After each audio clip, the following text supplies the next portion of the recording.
أهلا وسهلا ومرحبا بكم متابعي ومتابعات نون بوست.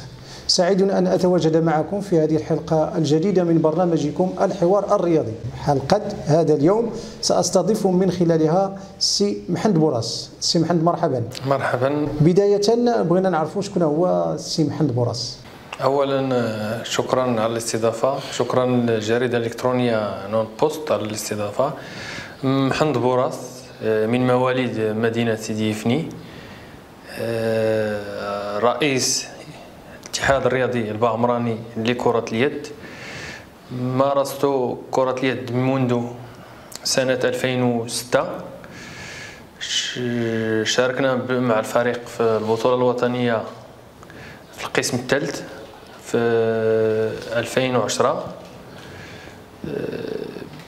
في 2010 بعد ذلك حقق الفريق في 2011 الصعود للقسم الوطني الثاني في المشاركة الأولى ديالو. بعد ذلك مارسنا في القسم الوطني الثاني حتى السنة الماضية اللي حققنا فيها الصعود للقسم الوطني الأول. الفريق مر على الرئاسة ديال الفريق كل من الغدير أحمد، السي أحمد الغدير هو الرئيس المؤسس للفريق. بعد ذلك محمد المرابط، بعد ذلك محمد المزيان، وانا توليت الرئاسه في 2015. اذا السي محمد بوراس، لان انتم كتشغلوا المنصب ديال رئيس الاتحاد الرياضي البعمراني لكره اليد، بغينا نعرفوا ويعرف معنا المتتبع الرياضي المحلي الافناوي والوطني فين كيمارس الان الفريق. الان الفريق كيمارس في القسم الوطني الاول اللي حققنا ليه الصعود في السنه الفارطه بعد ما قمنا باجراء مقابله السد في 3 سنوات متتاليه اللي ما كانش كيحالفنا الحظ.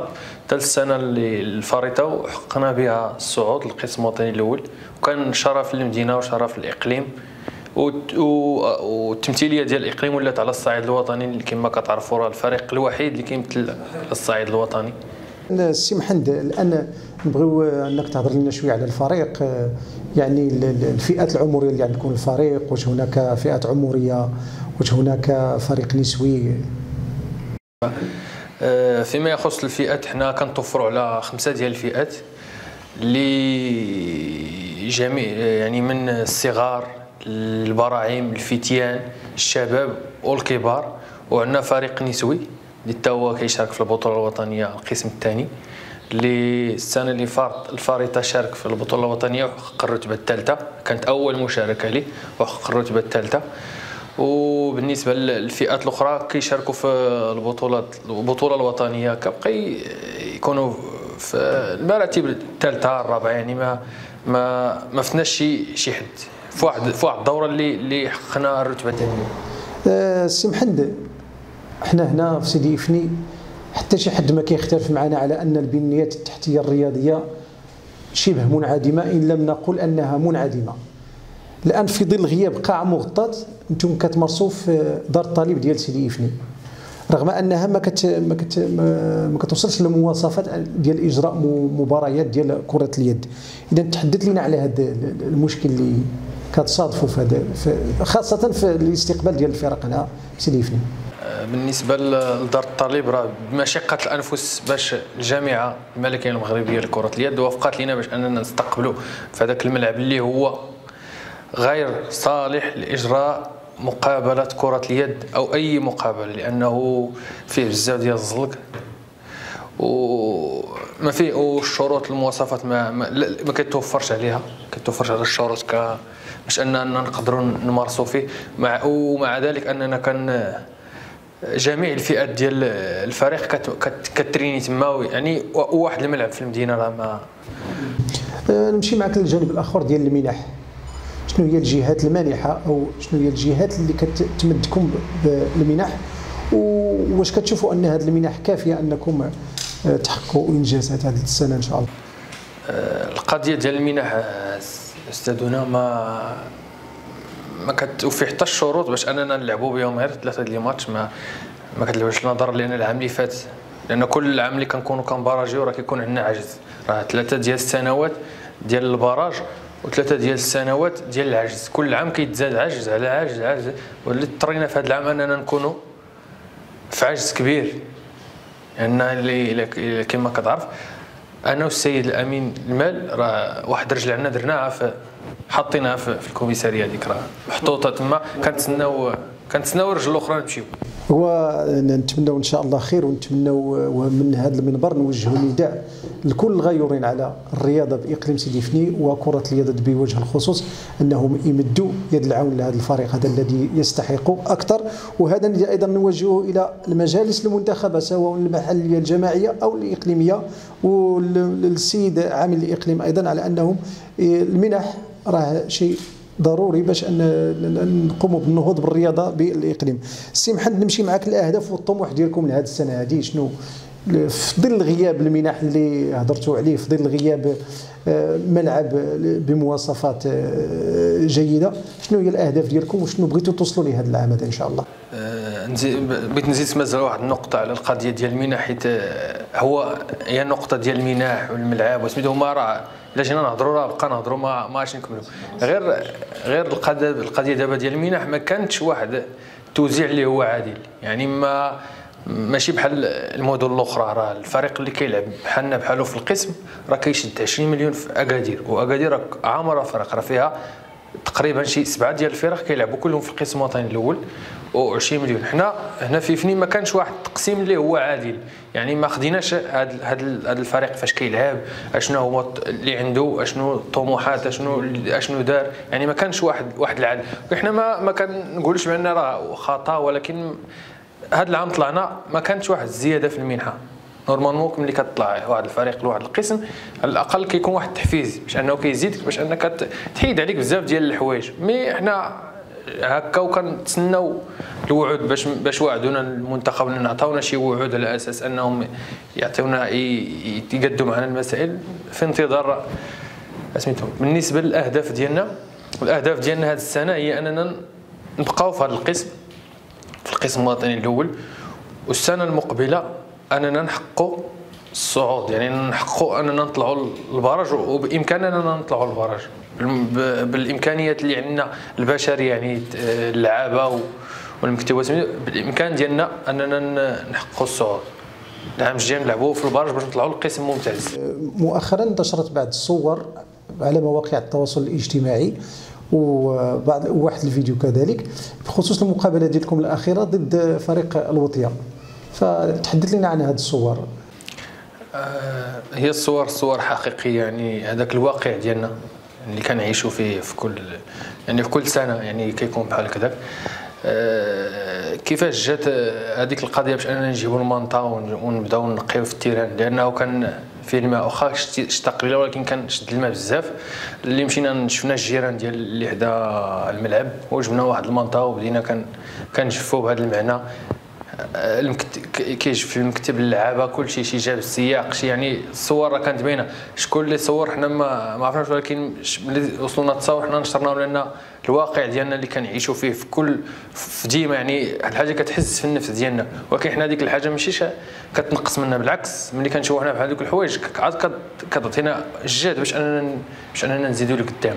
لان دابا ملي كنجيو كنشوفوا دابا في هذا القسم اللي كنلعبوا الفرق كامل في المغرب، ملي كيدار البروغرام تاع البطوله كنلقاو بان جميع الفرق كتلقى قاعه كنجيو حتى لسيدي يفني كنلقاو دار الطالب. هذا هو ما يحس في نفسنا، على العكس ان كاينين جماعات غير جماعه قرويه اللي فيها قاعات. هذا راه لا اله الا الله. حنا عينا ما نبقى نقولوا هذا المشكل تاع القاعه. اللهم نقبلوا بالواقع. اذا الرساله ديالكم سي محمد انه الان احداث قاعه مغطاه بمدينه سيدي فني اصبح ضروره ملحه. نمشي معك للسؤال المقام الاخير سي محمد، وهو ما يتعلق بالمبادره الوطنيه للتنميه البشريه. فالنادي ديالكم والسبق ليه استفد من المشاريع ديال المبادره الوطنيه؟ نعم، النادي استفد في السنه الفارطه من مشروع المبادره الوطنيه للتنميه البشريه. بعد سنتين يعني فايت دفعنا وترفض، دفعنا العام اللي فات ودوزوا لنا بروجي اللي فيه معدات رياضيه يعني جميع المعدات اللي كنحتاجوها باش اننا نمارسوا كره اليد، فيما فيها السيرفي، الكواري، السبرديلات، يعني الادوات المكتبيه، يعني كل شيء اللي دخلناه. ولكن عندنا مشكل في المبادره، يعني تابعنا فورنسي، يعني عندنا بزاف ديال المشاكل. وحنا اصلا في كل عام كنا كنرجعوا عاوتاني نقولوا بان عندنا دابا الفريق راه كيعاني ماديا بزاف.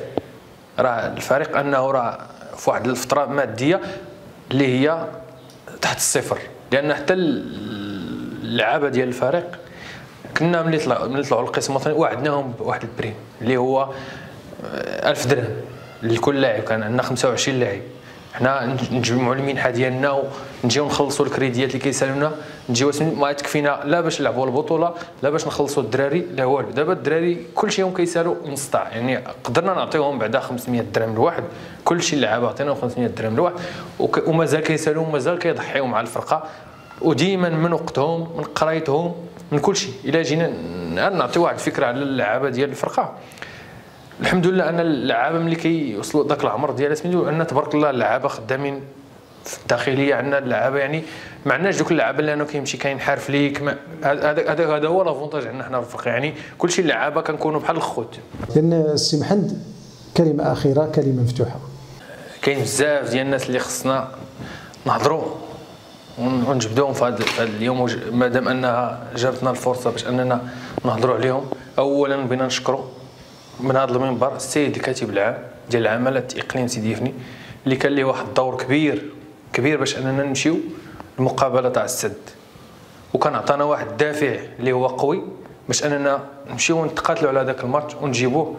لان كاين شي وحدين اللي ما كانوش بغاونا نطلعوا، ما بغاوناش، لان كيقول لك الا طلعتي في اش غادي دير وانت ما قاد هذا. ولكن حنا ملي لقينا بعدا واحد الشخص لانه كان بحال قلتي كان كيدفعنا باش اننا نمشيو، وفيما كنقراو عليه كنلقاوه. ولكن في هذا الاواخر كنا كنحشموا اننا مازال نمشيو عنده. يعني نقول لك انا هذه السنه الا مشيت عنده واحد الخطره وحشمت انني باقي ندخل عنده، حيت علاش اي حاجه كنلوحوها عليه، اي حاجه كنقول ليه لا خصك، وحتى هو عمرو ردنا في الباب. الشخص الاخر اللي حتى هو بغيت نذكرو في هذا، جابتو هذه الفرصه باش اننا نذكرو حتى هو ونشكرو، السي عبد الرحمن الراجي والسي ابراهيم بوليد والسي عبد الرحمن فابيان. هاد الاشخاص اللي هما منتخبين وحنا صوتنا عليهم، ما نكروش انهم حتى هما كان لهم واحد الدور مهم باش ان الفرقه تطلع. كان واحد الدور اللي هو مهم جدا، ان الترونسبور كان كيتوفر لنا، يعني واخا قله ديال الدعم، ولكن بحال قلتي دفعونا باش اننا نمشيو نكملوا ونزيدوا للقدام. وايضا من هذا المنبر بغيت نشكر شي واحد جوج اشخاص اللي هما لا علاقه لهم، اوتوماتيك ملي كنشوفوهم ما خصهمش يتعاونوا معنا، لان هو الدور ديالو هو برلماني. البرلماني ما هو شنو يترافع عليك، يمشي يغوت لك على هذا ويغوت لك على هذا ويغوت لك، وحنا ومع ذلك حنا ولينا كنمشيو كنقروا عليهم وكنلقاوهم. عندنا في بزاف ديال المراحل سي بيتاس مصطفى، بزاف ديال المراحل وفروا لنا المبيت، توفرت لنا الماكله. السي ابو درار كذلك حتى هو كان مشينا عنده ماشي مره ماشي جوج، وحتى هو كذلك كان كيتعاون معنا. يعني هذوك الناس واخا ماشي الدور ديالهم هذاك، ولكن ملي كنمشيو كنوقفوا عليهم كنلقاو حنا داك الضوء. دابا ملي كتشوف دابا انت واحد الضوء انه كيدفعك، واخا بزاف الناس كيردوك له، ولكن كنلقاو واحد الضوء كيدفعك، كنبقى حنا غاديين مكملين معاه. وإلا نسيت شي واحد من دوك الناس اللي تعاونوا معنا، راه كيكون ضروري اننا كنكونوا في واحد الفتره اللي سميتو. ونبغيت نشكر هذه دابا الشكر، بغيت نشكر اللاعبين بزاف، لان اللاعبين ضحاو بزاف، ضحاو بوقتهم، ضحاو بقرايتهم، ضحاو بزاف ديال الحوايج. يعني كيجي كيتناك 4 ديال الحصص في الاسبوع، وفي واحد الوقت اللي هو كيحتاج هو المدرسه، كيحتاج يراجع فيه، حنا كيجي وكينضبط معنا، وكلشي كيعطي مجهده وصحته وكلشي، يعني كنلقاوهم.